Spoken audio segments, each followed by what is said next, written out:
the conditions, now moving on to the Final Four. Put this victory in context for us. Yeah, tough, because I could talk a lot. Brutal conditions for both of us. I mean, I don't know if it could be seen through the camera, but because we're sweating so much, so I use a lot of towels. I have no skin left on my nose here, and like here it's red, but it's not because of the sun, so it's not like you're burned, but I have no skin left. I just saw Andrey in the locker room, and I saw his face very red, and it's also not because of the sun, so I would guess it's the same. And that tells everything, like we left everything out there. The thing is that even if it would go further, I think we would still leave even more. Like, but then I don't think I have had anything left. But if the match would go on, I would find something more. And the only thing that is a little bit, let's call it dangerous, is that the question is, how far could we go? And maybe we could go 5 sets and it would be, when I say fine, yeah, we would struggle a little bit next day and it would be fine. Or, you know, we have a precedent with Yibing Wu, who fell down and in Washington could be hot. And that's a question. Yeah, that's a question mark. Okay. Well, congratulations. Thanks. Moving on. Name and affiliation. I'll come to you once, okay? So form your questions accordingly, okay? In the back. David Law from the BBC. Is there anything you would like to see change within the way the tournament is run with tennis generally in these sort of conditions? The thing is that I'm not sure what can we do, because probably we cannot stop the tournament for 4 days, because it's been, 3-4 days that it's been brutal like this, because then it basically ruins everything. The TV, even the tickets, everything, it ruins everything. So I don't think this could be done. Could we go to 3 sets when the conditions are like this? Also, some guys are not going to be happy. You know, you lose the first 2 sets and the match is done and you're like, damn, I wanted to come back. And at the same time, I'm telling, you know, because maybe I'm going to, you know, finish my career and nothing is going to happen, and then it's fine. Then I'm talking for nothing. But the question is, we don't want something to happen and then say, oh my God, I said this a couple of years ago. But I don't have the solution, because even if we say, let's play all the matches at night, maybe on different stadiums, we saw Sinner Zverev. They were not much better than us today with Andrey, just because even at night, New York can be really hot and humid. So I don't have real solutions, but it's still better to speak a little bit about it before something happens. It's always better. Okay. Daniil, you were very quick when Darren asked you about your form. You said 10 out of 10. Now, if it comes to a clash with Alcaraz on Friday, is 10 out of 10 Medvedev good enough to beat Alcaraz in New York City? Needs to be 11 out of 10. Because, yeah, that's how Carlos is, very strong.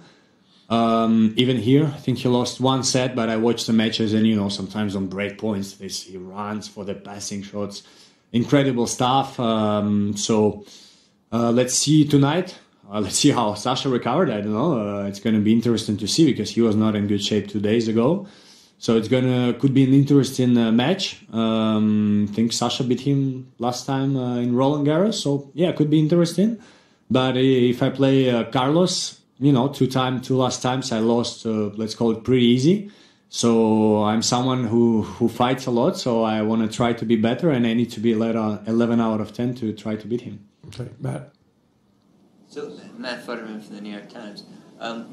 What did you do from the time you left the court until now in order to try and start to feel normal? Can you talk through your routine? What did you eat? What did you drink? How much? Things like that. Yeah, it's true that I'm feeling kind of okay now. I mean, I'm just pretty exhausted. But still, yeah, I usually do a couple of interviews here and there straight away, and it was tough. Like, I was with a nice towel there. I was like, everything was foggy. Like, I couldn't see clearly. I was because the match is over, so the adrenaline is not there anymore.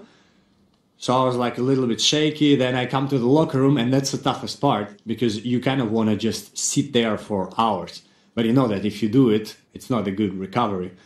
So I sat there for like 10-15 minutes, did a quick ice bath, changed, went to eat, but had, I don't know how you call it in English, when sugar levels go up. So I started sweating, my hands started turning. I said to my team, please bring me any food. I was sitting there like this, sweating like hell, even with the AC on. And they brought some food, and then I felt better. So yeah, that's how it is sometimes. Okay, Willie? Willie Weinbaum from ESPN. Congratulations. Thanks. How would you describe, as a former champion here, the way your level of play right now is compared to when you won it all? And you mentioned it'll take 11 out of 10 to beat Alcaraz. Right now, the way you're playing, how would you assess its worth versus Alcaraz?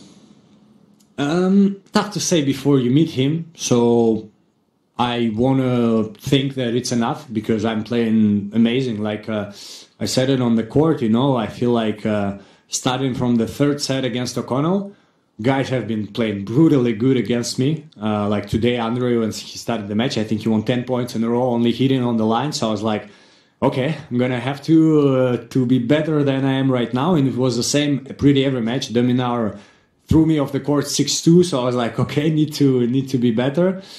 And that's what I'm really proud of, because sometimes it's not easy to come back in the matches, to stay there with the tough conditions. Andrey and Alex are probably one of the best physical guys on tour, and I managed to make them suffer. I suffered myself also, but I managed to make them suffer. So all of this is good for the confidence, is good for next matches. If I compare myself to 2 years ago, I would say definitely not worse. And it was enough 2 years ago, but need to continue this way. 2 more matches to go. Chris? Yeah, congrats, Chris Otto with U.S. Open.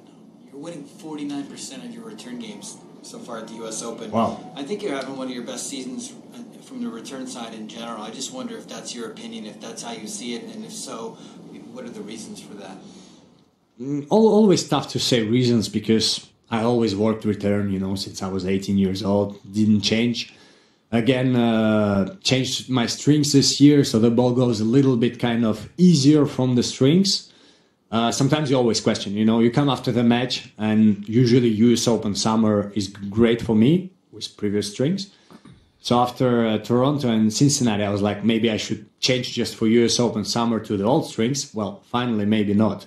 So this could be the reason, because I return from deep, so this could be the reason my ball goes even easier through the court and troubles my opponents. Or just I'm playing better and running better, I don't know. So the reason I don't know, but it's great to hear that the return is working well. Okay, Bill. Hi, Daniil. Bill Simons, Inside Tennis. I'd like to ask you a very general question. You've been playing this wonderful sport your whole life, traveled the world, played everyone, etc. If you had to step back and say what this sport